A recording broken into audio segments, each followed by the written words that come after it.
Hello Facebook user, আপনি যদি Facebook user হয়ে থাকেন তাহলে এই সেটিংসটা আপনার জন্য।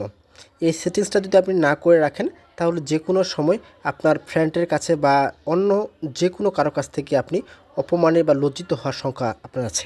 সেটার জন্য কি করবেন, আপনি ফেসবুকে যাবেন।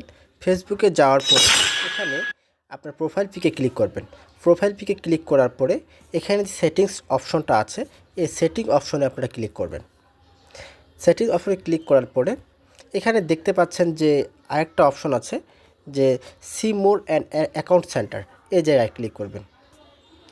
ক্লিক করার পর এখানে আপনি একটু নিচে নামাবেন।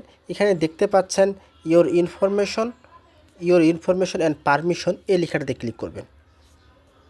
ক্লিক করার পরে এখানে এই দিক যে আরেকটা অপশন আছে সার্চ হিস্টোরি, এই জায়গায় ক্লিক করবেন। এই সার্চ হিস্ট্রিতে ক্লিক করার পর যেহেতু আমি প্রোফাইলে ক্লিক করব। এখন আমি কি আমার ফেসবুকে সার্চ করছি সব এখানে দেখাচ্ছে প্রথম থেকে। তা এখানে আপনি অনেক কিছু মানুষ অনেক খারাপ কিছু সার্চ দিতে পারে, তা আপনি এগুলো সুন্দর করে ডিলিট করে দিবেন। এই ডিলিট করে রাখলে তাহলে আপনার ফেসবুক কেউ দেখলেও আপনি বুঝতে পারবেন আপনি কী সার্চ দিয়েছেন। ওকে, তা সবাই ভালো থাকবেন। যদি ভিডিওটা ভালো লাগে সাবস্ক্রাইব করবেন। Thank you.